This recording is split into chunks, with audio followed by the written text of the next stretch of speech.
of the image of the beast. The image of the beast is spoken about in the Bible for the end times. And this image of the beast is brought upon all of the people of all nations. And it unites and bridges all people together under a world leader by the hand of a world religious leader. And what's interesting is that what an idol is, an image is these statues, just like the time of the king of Babylon and the time of Baal. This is all the same thing that occurs in the end. It's an image that is propped up in the likeness of the beast. And this cause unites and bridges all these people worldwide. And we know that there's not just a single thing that bridges people. So we know what it is. It is a universal bridging of different reasons and causes. Islamophobia, anti-Semitism, hate speech, racism, intolerance, all of these type talking points are what are meshing all these people together under a single cause that brings forth a blasphemy law. In the same likeness, what the image of the beast causes people to be put to death through blasphemy laws. And so looking to some of the things that have occurred right now in the current events, as we've noticed that movements have been taking down statues and historical figures that they feel don't represent them.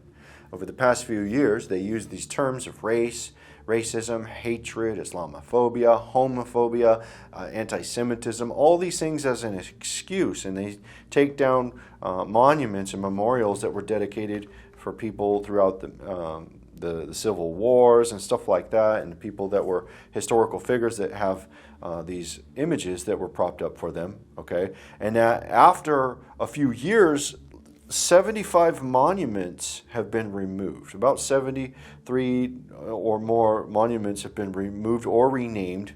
And since the situation in 2020 with George Floyd, they've began to remove statues that are all throughout the region and give people a cause, like we need a voice or a statue that represents us, and we need something for us, and all these things, like as if though these idols are speaking or talking, right? Like something that represents them. They don't. They have eyes to see, but they do not see. They have ears to hear, but they do not hear. They do not speak to them, but they idolize these statues on both sides. Now they're propping up ones that are based upon a race theory or a race perception, that like now they're propping up images in Times Square of a 12-foot black woman. They're trying to prop up these images that, well, this reflects us. Well, there's going to be a fight and a resistance for all these peoples until the point where they get to the place where they prop up the image of the beast for all people that represent all people in this likeness, for the image of the beast that will solidify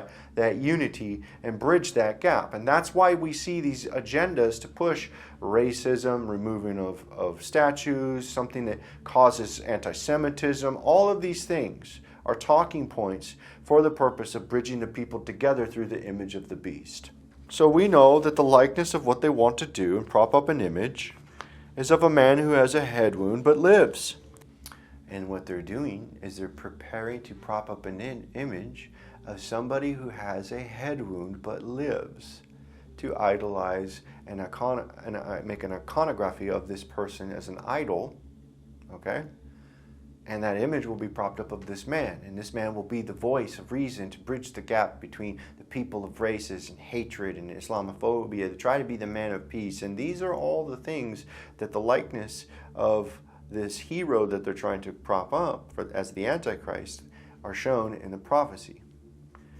Revelation chapter 13 verse 3 says, "And I saw one of his heads as it were wounded to death, and his deadly wound was healed, and all the world wondered after the beast." So all the world will wonder after the beast, after a deadly head wound. And the false prophet, the world religious leader, the seat of the Pope, who already venerates and erects statues of Mary and worships Mary as an idol, will bring forth an image to the beast, a new technology image of the beast, one that has not been seen before, that could be described away and explained away that it's not an idol. But the same image and likeness will come up of the beast, of the man who has gotten a head wound but lives. And this is what the book of Revelation says. And this is the seat of the false prophet. The role of the Pope is the seat of the false prophet for the end times.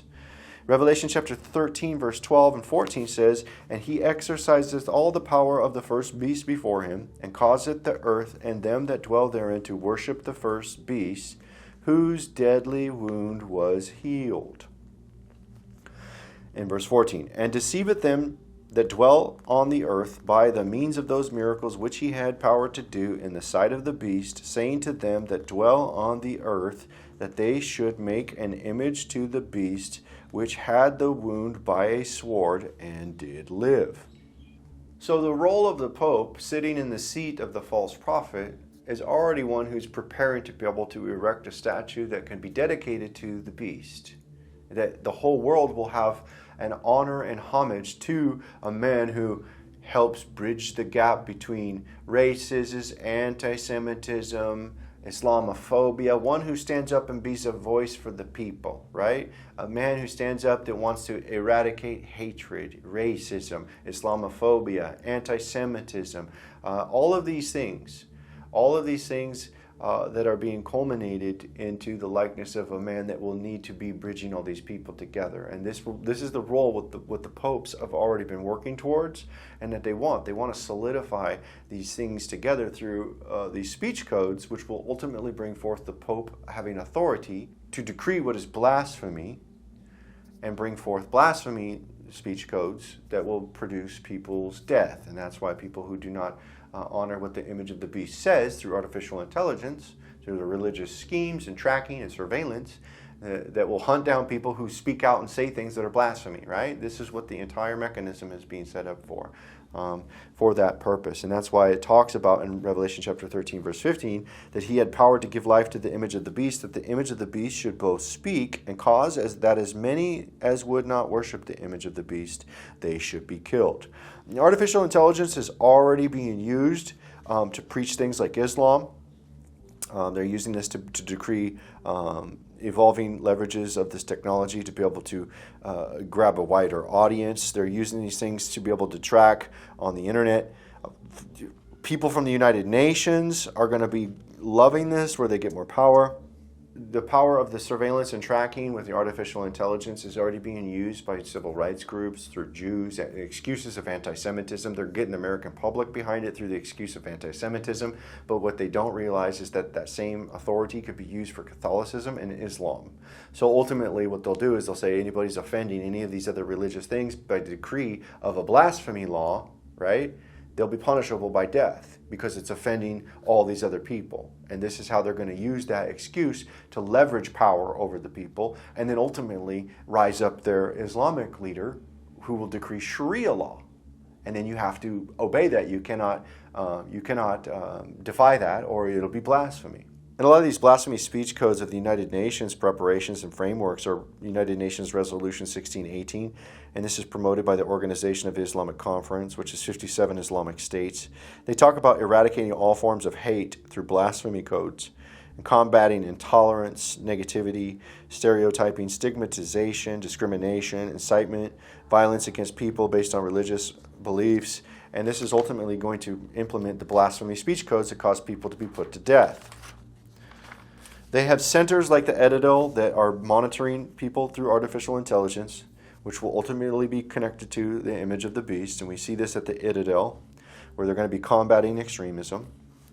They're going to be using the excuse of combating extremism and online preaching of people that do not fall in line with their world religious leaders' authority and what the decree of the image of the beast through artificial intelligence has decreed to be acceptable speech. If it catches you in violation of blasphemy in Islam, it will track you. It will use the KYC tracking system to track you on your online discussions.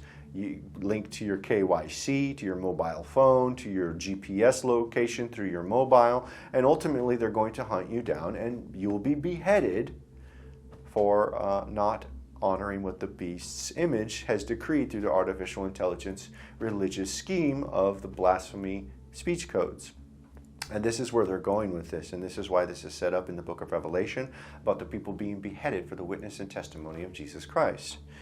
Revelation chapter 20 verse 4 says, "And I saw thrones, and they that sat upon them, and judgment was given unto them. And I saw the souls of them that were beheaded for the witness of Jesus, and for the word of God, which had not worshipped the beast, neither his image, neither had received his mark upon their foreheads or in their hands. And they lived and reigned with Christ 1,000 years."